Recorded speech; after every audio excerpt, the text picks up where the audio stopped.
Salve jovens! Voltamos para mais uma aula de instrumentação industrial, onde hoje o foco é verificar algumas aplicações da linearização e também do offset em coisas aí que talvez vocês já tenham visto, talvez vocês também já tenham até estudado, ou quem sabe até utilizado em um laboratório ou na vida de modo geral. Então é muito importante vocês associarem essa proposta de linearização e offset dentro também de coisas que vocês costumam observar no dia a dia. Então, para iniciar esse nosso conhecimento, vamos relembrar a lógica da linearização. Então, a proposta da linearização, ela define que é necessário fazer uma conversão, uma associação entre um sinal de entrada e um sinal de saída, de modo que dentro dessa lógica exista uma proporção essa definida aqui por um termo A. Então, a gente busca que exista uma relação de y aqui, no nosso caso,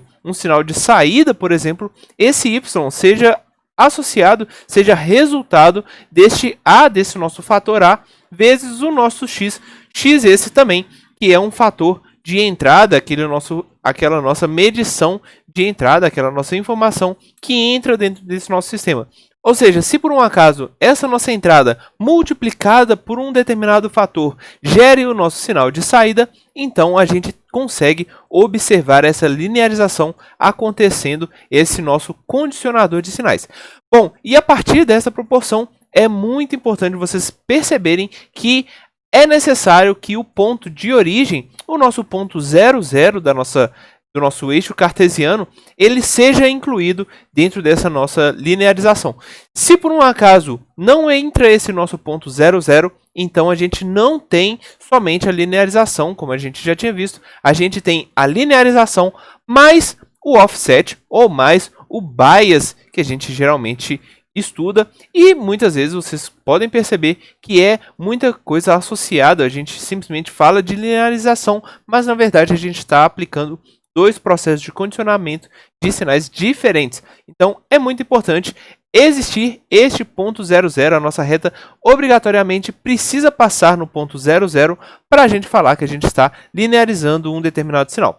Bom, e a partir dessa lógica, eu já falo para vocês que vocês já viram alguns processos, já viram alguns sensores que utilizam esse processo de linearização, e também é muito interessante vocês ficarem por equipamentos, utilizarem equipamentos que possuem uma característica linear, porque a conversão também vai ser muito mais fácil de ser trabalhada.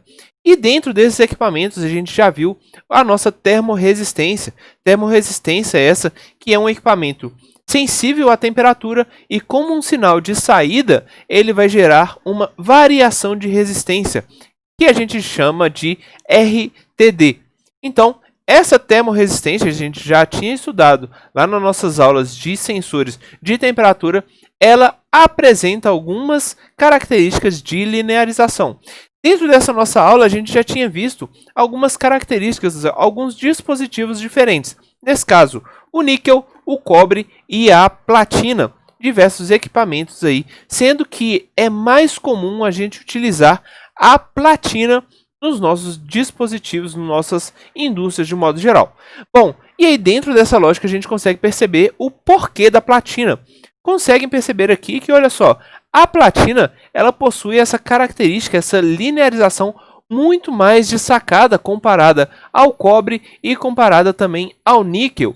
Então, por causa disso, por causa dessa linearização, por causa dessa associação mais próxima de uma reta, a nossa platina é de fato a mais utilizada, o nosso RTD mais utilizado dentro da indústria. Mas a gente também pode escolher muitas vezes o cobre ou também o níquel.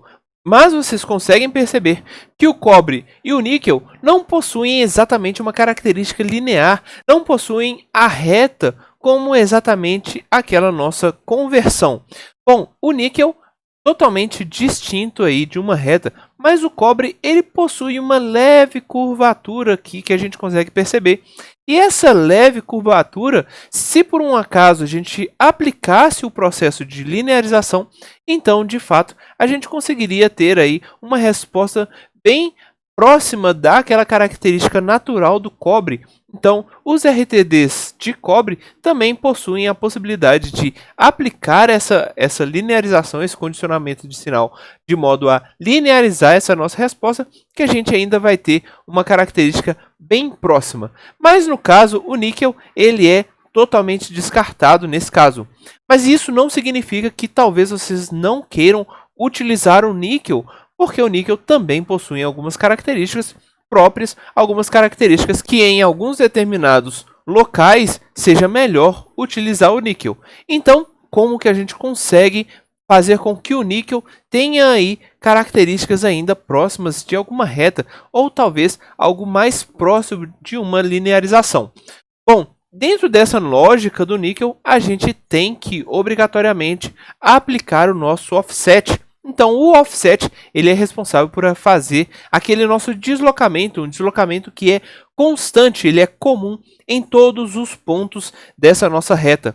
Então, baseado nessa nossa lógica, se por um acaso a gente analisar que o níquel aqui, ele possui algumas regiões que talvez aplicando um offset, a gente consiga fazer aquela linearização funcionar melhor dentro desse nosso sistema.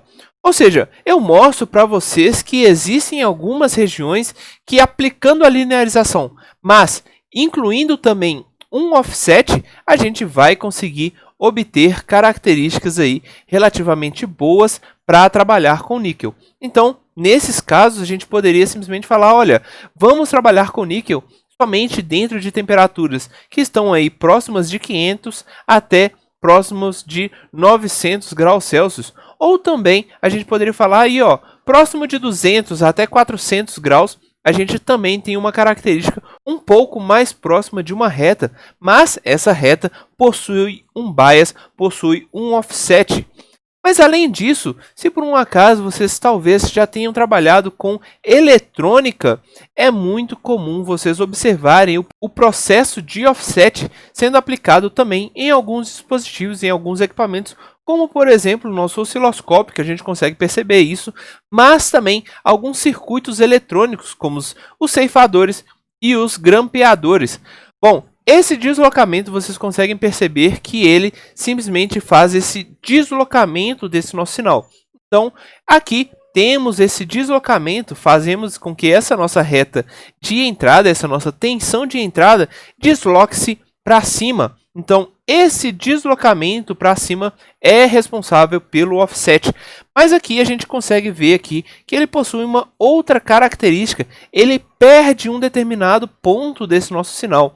Isso não é responsável pelo offset.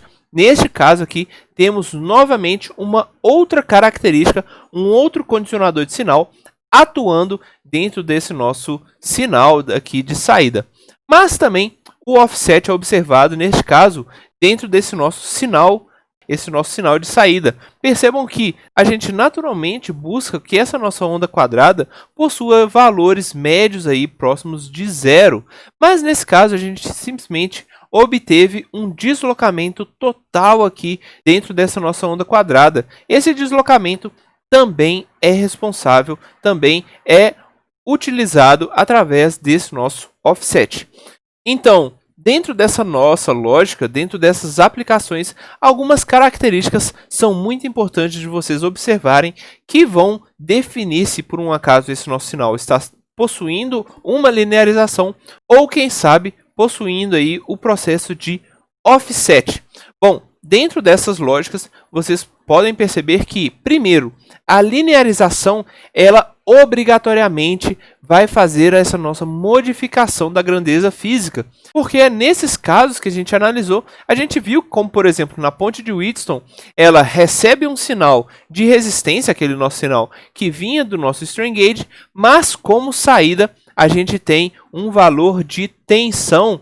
Já no caso do RTD, a gente novamente tem uma transformação, essa linearização ainda é responsável por fazer essa mudança de grandeza física, onde um sinal de temperatura foi transformado, foi modificado para um sinal de resistência. Ou seja, a linearização muitas vezes está associada também a essas grandezas físicas diferentes, onde existe uma relação entre um sinal de entrada e esse sinal de saída precisa obrigatoriamente estar aí associado àquela nossa equação matemática y é igual a A vezes x somente.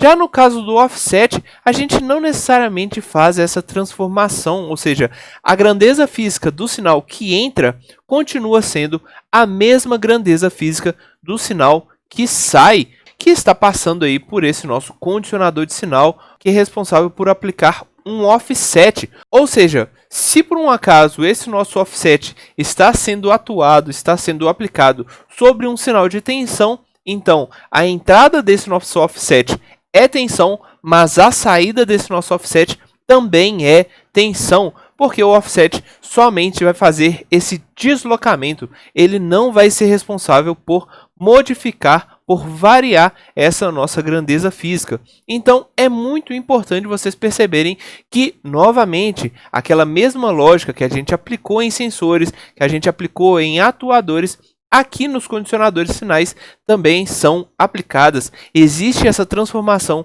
existe essa variação de grandeza física e cada uma das variações de grandezas físicas vão estar associadas a um tipo específico de condicionador de sinal. Se por um acaso existe essa variação, talvez a gente esteja linearizando. Se não estamos modificando a grandeza física, talvez a gente esteja somente dando esse deslocamento, então esse deslocamento é o processo de offset. São coisas diferentes aplicadas também que vão ter resultados também diferentes. Então isso é muito importante vocês observarem essas constantes transformações desses nossos sinais. Bom, na próxima aula vamos analisar aí um outro tipo de condicionador de sinal. Vejo vocês na próxima aula então.